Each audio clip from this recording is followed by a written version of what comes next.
It turns out that debt isn't just a burden for future generations to repay. It also has a negative impact on economic growth in the here and now, as we'll see in a moment. So, just how bad is the US debt problem?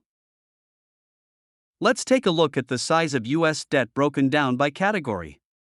Corporate debt is similar in size to government debt, with consumer debt about half the size of the other two categories.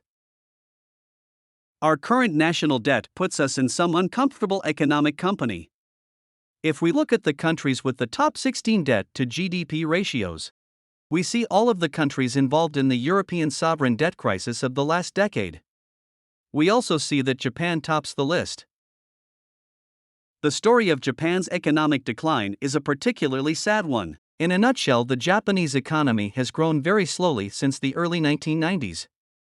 Their central government tried a wide range of remedies which not only failed to spur growth, these supposed remedies appear to have locked the Japanese economy into a zombie state of permanent low growth. Unfortunately, rather than tossing these failed reforms into the dustbin of history, they have been copied widely across the world, and there is no telling what damage may yet accrue in the coming decades as a result. Let's take a look at how the US federal debt has grown over the years.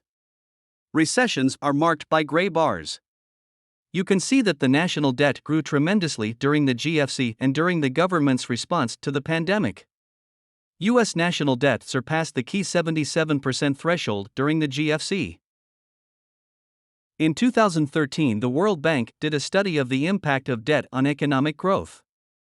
This study showed that countries that surpassed the 77% sovereign debt to GDP ratio pay a penalty in terms of economic growth to the tune of 0.017% per percent debt above 77%. We can assess the gravity of our current situation by applying the World Bank formula to the US. Our current debt to GDP ratio stands at 107%.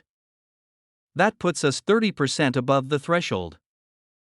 Applying the penalty, we would expect our future economic growth to be more sluggish, by just over 0.5%. How does a 0.5% annual economic growth penalty impact the US? Consider that since 1947, the US economy has grown at a rate of 3.18%. If we were to sacrifice 0.5% of growth over the coming century, you would see that we would miss out on the opportunity of having 2/3 more total economic growth. The foregoing data on sovereign debt is just part of the story regarding the burden imposed on future generations. Up to this point, we have focused on public debt. Next, we will consider the combined impact of public as well as private debt on economic growth. Let's round out our journey by taking a look at all US debt, including both public and private debt. Again, we have recessions marked by gray bars. Research has identified 300% as the critical level above which economic growth decelerates. The US crossed this level between the bust and the global financial crisis. The government's response to the coronavirus pandemic hasn't done us any favors. After seeing households struggle over the last decade following the GFC, you may be wondering whether the story is all gloom and doom. In fact, households have actually reduced their debt burden since the GFC. So, there is a ray of hope in this story. Consumers are also doing better in terms of homeowners' equity, which is at higher levels than it was at the beginning of the global financial crisis. General underwriting standards are also higher than during the global financial crisis, and there are far fewer subprime loans. Investors often flock to hard assets like gold and real estate during inflationary cycles.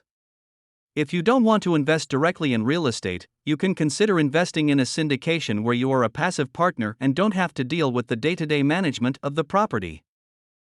Thank you for listening. If you enjoyed this video, please don't forget to like, subscribe, and hit the bell for notifications. See you on the flip side.